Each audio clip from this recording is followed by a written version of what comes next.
като в постоянната комисия по бюджет, финанси и данъчна политика обсъждахме този въпрос и аз искам да напомня и да помогна на уважаемия господин кмет и общинската администрация, че имат обещание да намалят размера на таксата битови отпадъци и то веднага след встъпването в длъжност.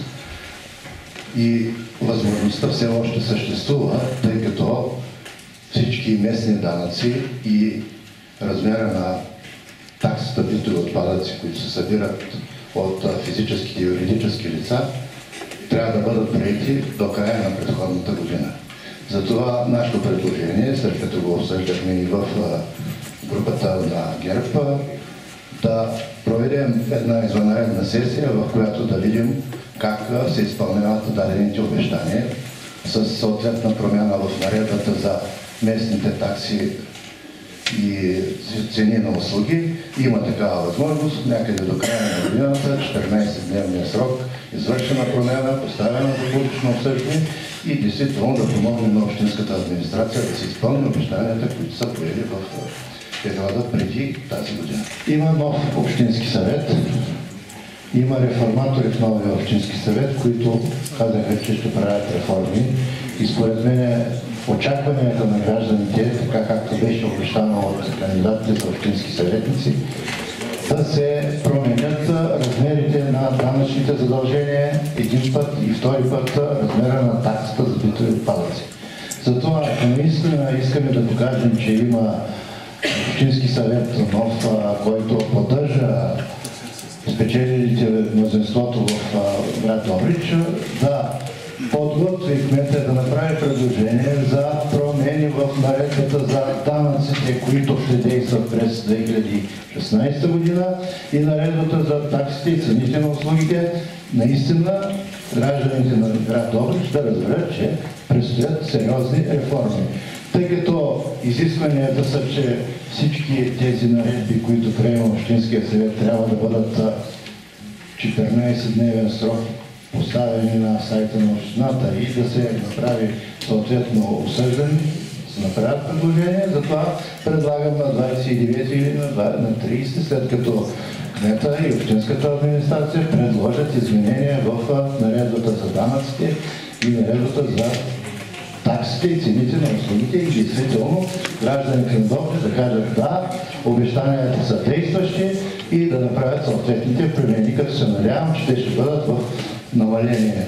Аз първоначално имах предвид само за таксата за битови отпадъци, която в момента е 3,5 промила, да бъде променена, но в разговорите, които междувременно проведахме с колегите, има и други предложения, основно за данъка на моторните превозни средства, особено за тежките автомобили. Заради това предлагам, ако се съгласите и господин кмет, ако подготви предложение за промяна на двете наредби, да го гласуваме.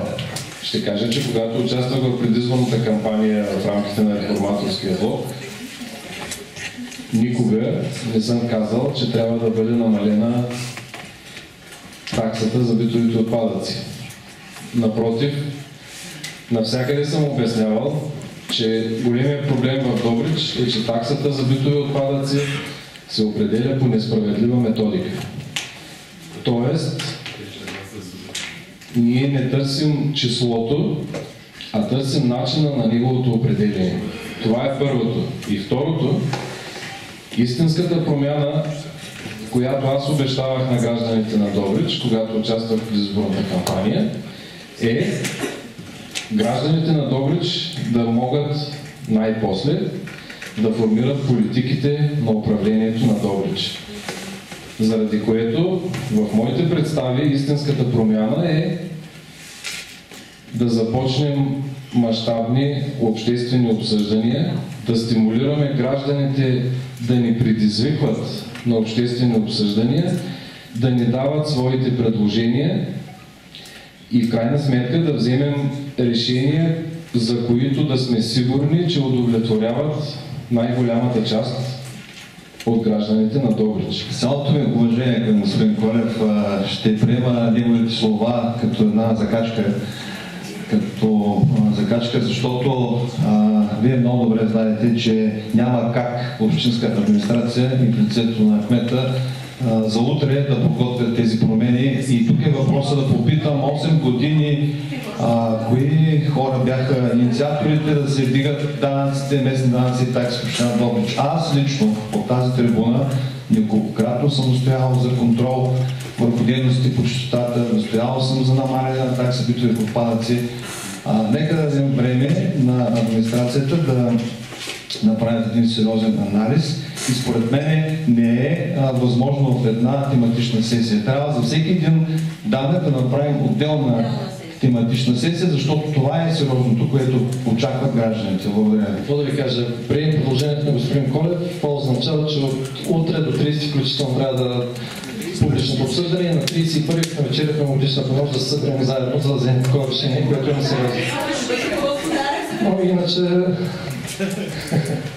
нека наистина да остане за следващата година, за да бъдат разработени всички тези неща, за които говориха колегите и да вземем адекватно решение. Благодаря. Ние също говорихме за намаляване.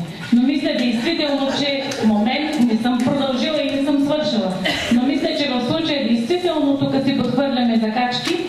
Не мисля, че е толкова уместно. Първо, времето за подготовка просто го няма. Днес е дата 15, което означава, че утре трябва на страницата на общината да са качени промените. Това е едно. Другото, което искам да кажа, не сега действащата кметска администрация обяви обществената поръчка, за която договор е сключен на 25.11. Така че мисля, че това, което направихме в посока план сметка, е стъпка напред, т.е. ние не позволихме, нека да довърша. В темата, моля. Точно в темата съм, да, точно в темата, защото като си подхвърляме закачки, нека да говорим за същността на нещата. Става въпрос за подписан един договор с обща максимална стойност 6 милиона лева. Така че пак казвам, мисля, че това, което направихме в посока на план сметка, която остана от миналата година, е стъпка напред. Имаме достатъчно време в течение на 16-та година да работим за гражданите на Добрич. Благодаря. И очакваме конструктивни предложения. Не е лошо предложението на господин Колев, но мисля, че разчета на времето показва, че няма как да успеем до края на годината. Така или иначе. И молбата ми е да го оставим за до година, януари месец на следващата сесия с бюджета.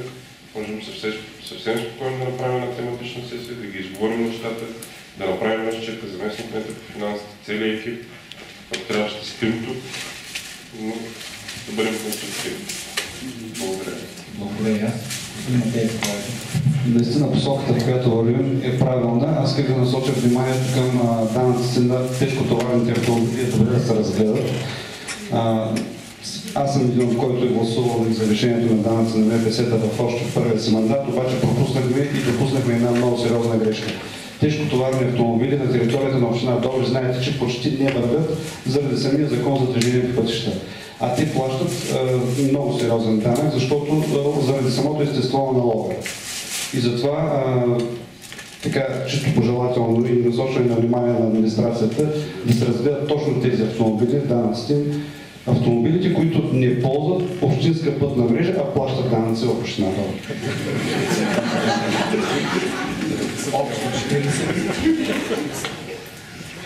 Гласували колеги за 19, против 19, въздържали се 2, което предложението не се приема.